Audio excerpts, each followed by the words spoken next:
ketika melakukan mitigasi AA itu tadi ya. Kemudian kita melakukan aksi. Aksinya itu apa saja yang akan kita laksanakan AA untuk kita kerjakan terkait penilaian ini. Misalkan di sini ada penilaian potensi kebencanaan gempa misalkan. Ini ada di beberapa titik lokasi gempa itu. Dan dampaknya itu berapa luas. Baru kita melakukan aksi. Aksinya itu nanti seperti apa yang akan kita lakukan untuk meminimalisir terjadinya risiko kebencanaan. Jadi bencananya sudah. Tempat saya kan AA ini fokus ke banjir. Mitigasi banjir sudah nih, penguatan kapasitas, pelatihan sudah kan. Nah, munculnya AA ketika ada info tadi dari BMKG, terus ketinggian air sungai misalkan, nah baru AA muncul. Aksinya apa? Untuk mengurangi risikonya. Mungkin itu. Kalau di tempat saya kan itu ada kalau mulai angin ancaman tumbang kan sering banget. Memang itu sudah masyarakat sudah untuk aksi ketika mulai masyarakat dia harus ngapain, yang itu bertindak apa, yang potong kita harus mengungsi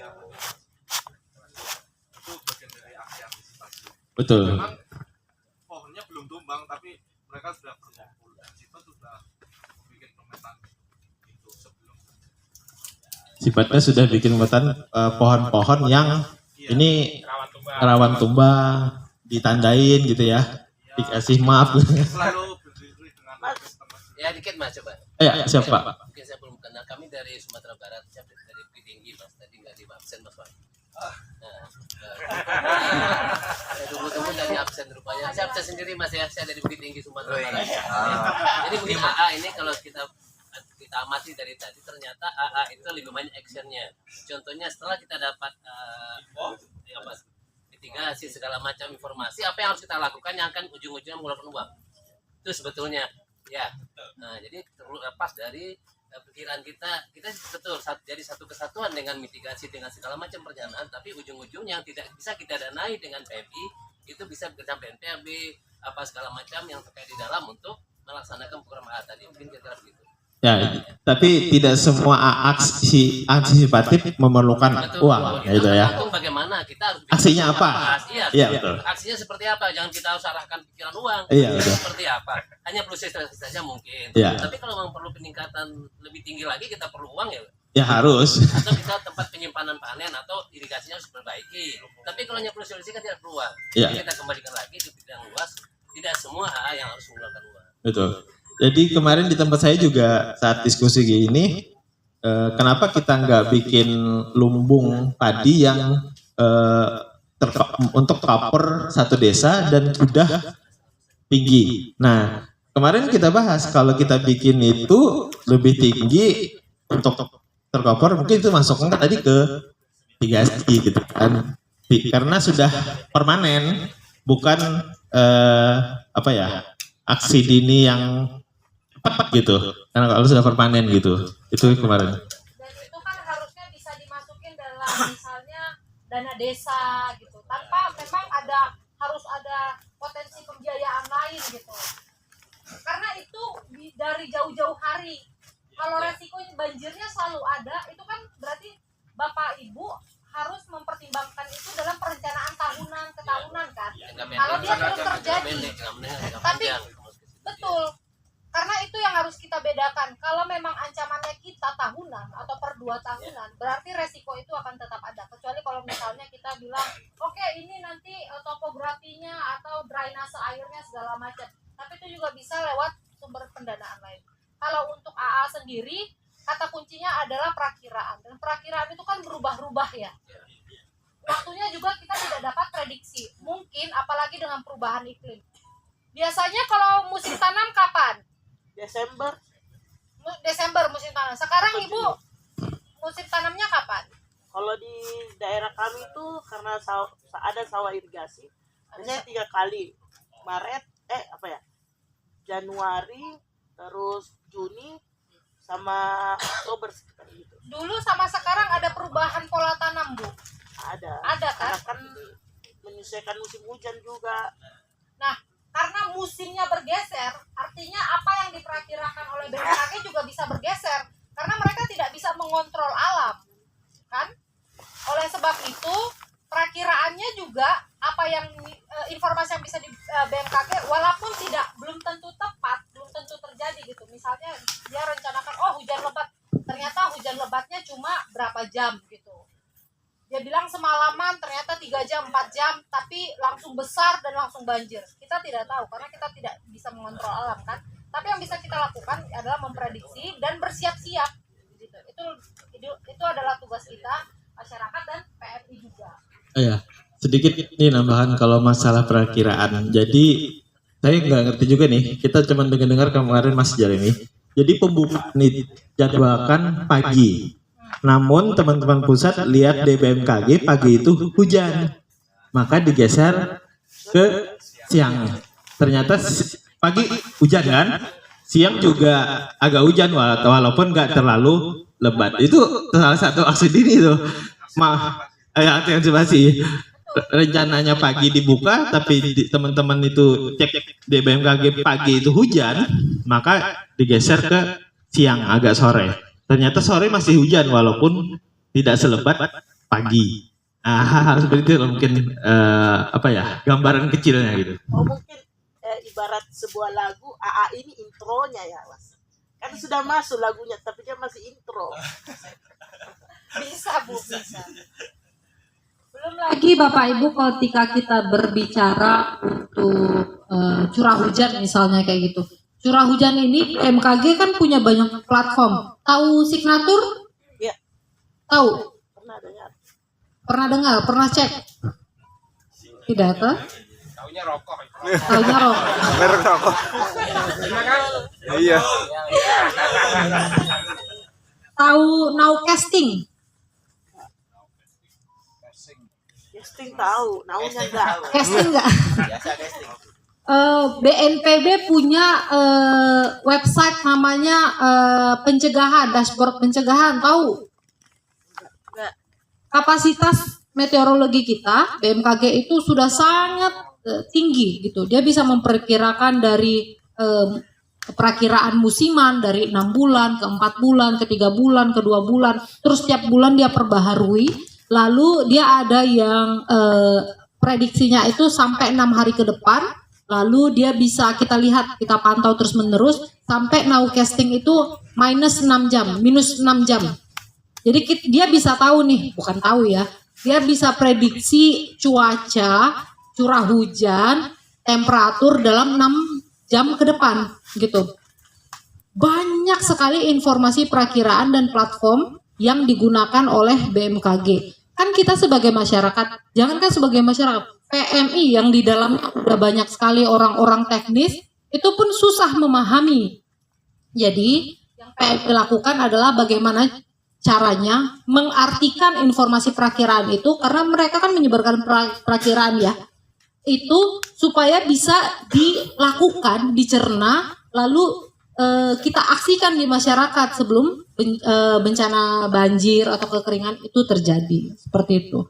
Jadi tadi ya banyak sekali forecast atau prediksi cuaca itu banyak, masyarakat bingung, belum lagi hoax, belum lagi informasinya dirubah-rubah, belum lagi kalau dia pakai bahasa yang tinggi, itu kan kita bingung ya. Jangankan masyarakat, saya aja kadang malas lihatnya gitu. Aduh, apa nih?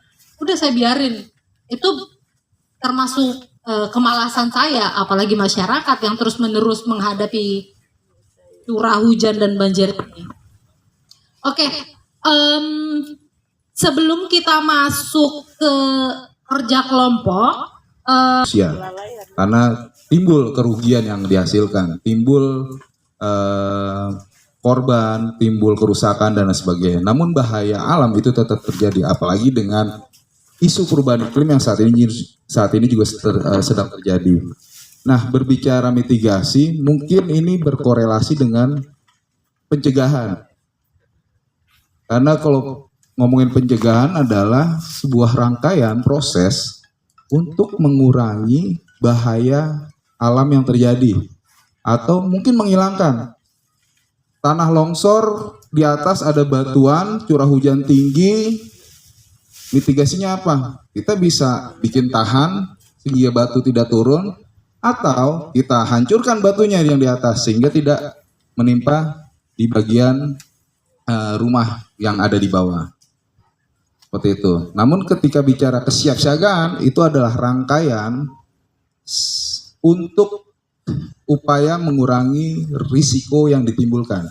Berbicara risiko adalah dampak, kerugian, kerusakan, dan lain sebagainya yang akan mengakibatkan sebuah bencana dari bahaya yang ada.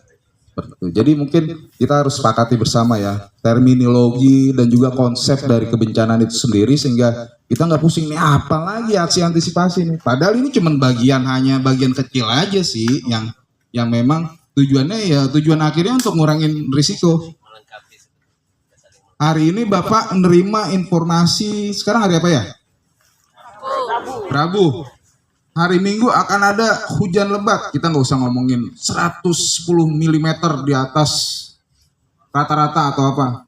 Pokoknya bakal ada hujan lebat nih. Hari ini hari Rabu berarti ada waktu. Kalau kejadiannya curah hujannya akan tinggi di hari Minggu berarti akan ada Kamis, Jumat, Sabtu. 3 hari. Bapak Ibu ngapain aja?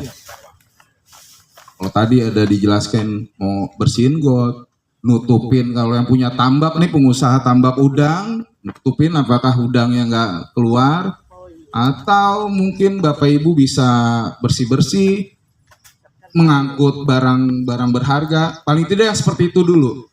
Kita tidak usah ngomongin pembiayaan dan lain sebagainya. Tapi ini dalam konteks kita untuk mengurangi dampak kerugian yang akan ditimbulkan. Kalau itu benar-benar kejadian.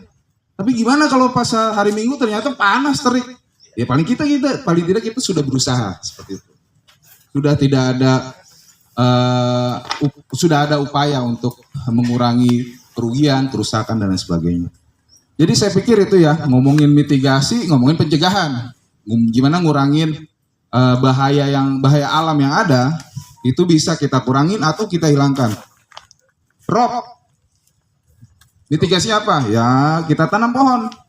Non fisiknya. Kalau fisik biasanya baunya beton, terus semen, bikin tanggul kayak gitu.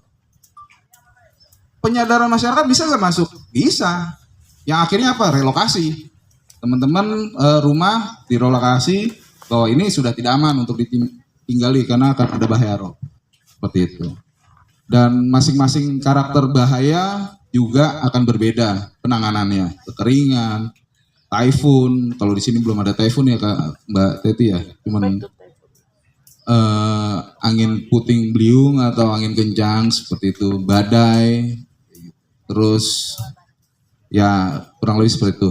Namun saya nggak tahu nanti Mbak Teti mungkin bisa menambahkan ya sedikit update perkembangan pendekatan aksi antisipasi ini apakah karena dulunya saya tahu banget ini.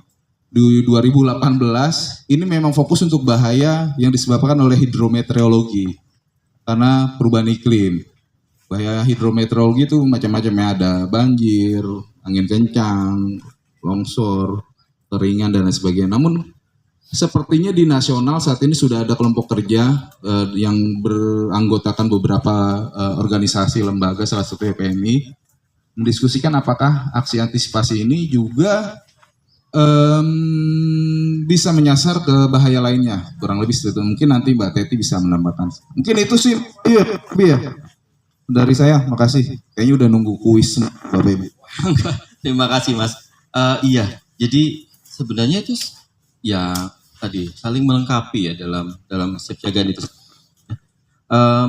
Dan tadi disebutkan satu hal yang menarik adalah kalau aksi antisipatif itu lebih ke hidrometeorologi saat. Kenapa? Karena memang kita melihat suatu perkiraan. Nah, kalau yang kemarin ikut kelas di di Kaliratu, BMKG menyatakan bahwa ini yang kemudian akan diperkirakan itu, ada perkiraan antara perkiraan dan klimatologi kalau nggak salah ya. Jadi kayak perkiraan yang, ya betul. Jadi ini tidak kemudian memperkirakan nanti sore hujan atau tidak dan kemudian kita melakukan apa. Itu memang bagian dari itu. Tapi dalam kerangka aksi antisipatif, kita tuh melihatnya peluang hujan misalnya 6 bulan ke depan. Lebih jauh gitu kan. Dalam tahun depan misalnya ada ekstrim hujan yang ekstrim akan terjadi. Karena sekarang bisa diperkirakan. Alhamdulillah manusia semakin maju Pak, Bu. Untuk kemudian bisa memperkirakan 1 tahun ke depan atau 6 bulan ke depan ada perkiraan hujan yang cukup intens, yang cukup ekstrim. Ekstrim tahu ya? Ekstrim tuh yang besar banget. Atau bahkan nggak ada hujan sama sekali, artinya kemarau yang panjang sekali. Atau hujan tapi tidak mencukupi kebutuhan untuk air minum atau air bersih di satu wilayah. Sehingga AA ini tetap kemudian berpotensi untuk menyelamatkan nyawa. Jadi ada hal yang akan dilakukan, misalnya kita sudah tahu 6 bulan ke depan akan ada sesuatu. Sudah ada perkiraan 6 bulan ke depan itu akan ada curah hujan yang cukup tinggi di daerah Wonosobo. Di daerah Kebumen misalnya, sebagai contoh di sini. Maka di Kebumen ini PMI pusat tuh sudah mulai nih, ada tim khusus yang kemudian melihat pergerakan hujan, perkiraan yang dilakukan oleh BMKG dan dianalisa. Apakah betul akan terjadi hujan ekstrim di Kebumen dalam periode 6 bulan ke depan. Dan itu lama, yang cukup bisa menjadi banjir di sini. Dan di mana? Itu pun sudah terlokalisasi. Ternyata nggak di mana, ini kita di mana sekarang? Petanahan ya? Bukan di Petanahan, tapi di daerah kota. Kota yang populasinya banyak, padat kan kalau di Kebumen. Nah, aksi yang kemudian disarankan dari tim itu adalah, harus segera memindahkan nih teman-teman yang mempunyai keluarga dengan disabilitas. Kenapa? Karena teman-teman keluarga disabilitas pasti akan lebih membutuhkan waktu untuk berpindah misalnya. Atau dikasih tahu, Pak, ini akan ada, ke depan akan ada kemungkinan banjir di wilayah ini. Sudah siapkan belum dengan apar-apar? Misalnya kalau di sini. Kalau di Kalimantan. Kalau di sini misalnya Mas? Di Kebumen. Kalau misalnya ada banjir besar di mana? Kebumen. Semoga enggak ya. Tapi kalau ada, apakah sudah siap? Harus ada perahu. Mungkin bukan perahunya, tapi lebih kepada menyelamatkan barang, benda, investasi, surat-surat. Misalnya kalau teman-teman tuh biasanya bicara tas siaga bencana misalnya. Surat-surat penting, arsip, dokumen, KTP, surat hutang. Surat hutang hilangkan aja ya. Iya, harus dilenyapkan. Pokoknya surat-surat penting itu dimasukkan dan dinaikkan ke meteorologi. Gak ada. Wah, harus ngundang Pak Indra BMKG nih. Bukan perubahan musim ya. Udah nyiapin pertanyaan. Untunglah nggak ada yang bisa jawab untuk ini. Ya. Salah satunya adalah curah hujan. Jadi meteorologi itu lebih kepada salah satunya. Ya, tapi itu kalau bahasa gampangnya adalah semua hidro kan apa? Hidro ya. Meteo nggak ada. Meteorologi adalah ilmu yang kemudian melihat perkiraan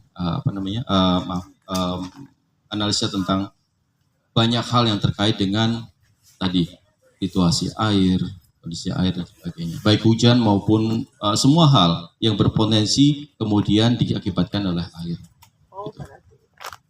Jadi itulah yang kemudian dicoba. Jadi AMPD mungkin lebih, kalau saya pribadi AMPD lebih nyantol daripada aksi antisipatif. Tapi ini sama sebenarnya.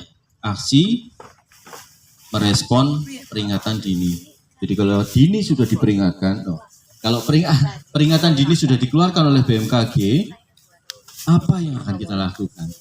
Dan bagaimana kita akan melakukan? Dan siapa yang kemudian bisa kita hubungi? Mas, apa tadi Mas? Bukan yang Mas Jahid tadi menyampaikan juga, iya, peran masing-masing keluarga akan beda. Peran masing-masing institusi, BPBD, kalau Bapak Ibu ada yang pernah di BPBD, pasti akan beda dengan PMI dan juga tempat dinas sosial dan yang lain. Jadi pertanyaannya adalah, Mas Jering. Baik, terima kasih Mas Wahyu, Bang Teguh dan Mbak Teti. Teman-teman, mungkin untuk sekedar kita kembali fokus, kita ada apa ya? Ya semacam hadiah lah, kira-kira seperti itu. Ini ada emas 50 gram, Mbak. Ya, tapi baru plastiknya. Nah, jadi kita ada mungkin teman-teman ada 2 kuis yang mungkin Bapak Ibu bisa bantu jawab. Tentu yang berhubungan dengan materi ini.